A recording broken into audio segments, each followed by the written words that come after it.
In this video, you will prepare your computer to use Git. First, Git must be installed. Then Git needs your username and email, so future commits can record who made each change. In this video, we will install Git, open a terminal, check the Git version, configure your username and email, and verify the setup. Windows, Mac OS, Linux tabs. So based on the OS you are having, you have to select the appropriate tab and download the necessary files for installing the Git. So in this case, I will download Windows related Git files. So in here, there are several options for installing the Git. So using the winget install command also Git can be installed, but I will download these Windows 64 setup and I will click it. So it will start downloading the setup file.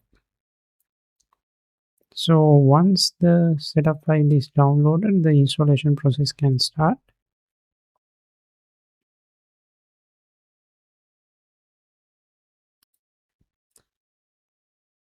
Now we can start the installation process because the setup file has downloaded.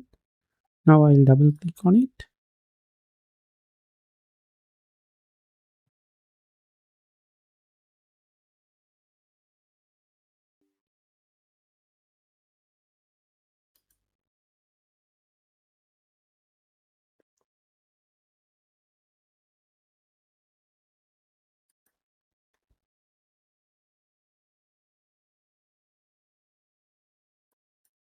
Next, and I will keep these default checkboxes and I'll click next and click next and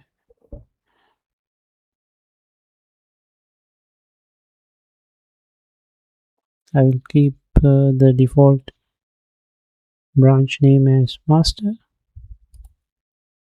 I will click next, next,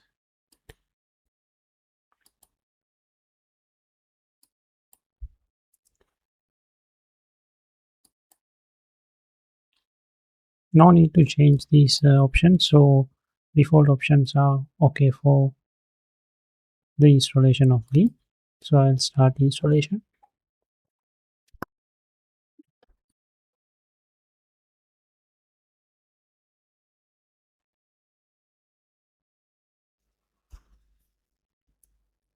Now the installation has complete, so I'll click and I will open the command line tool. I open the command prompt and I will type git -- version. So the command worked, so the Git installation process is successful. Next, configure your local Git identity. This is not logging into GitHub. It only tells Git what name and email to attach to future commits.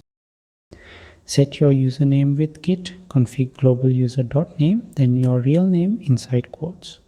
Keep the quotes when your name has spaces. Then set your email with git config global user.email followed by your email address inside quotes. Now verify the saved values. Run git config global user.name and git config global user.email. You can also run git config -- list. Common beginner mistakes. Do not copy the example name. Do not copy the example email. Remember quotes for names with spaces. And remember, this does not create a GitHub account. Recap: install Git first.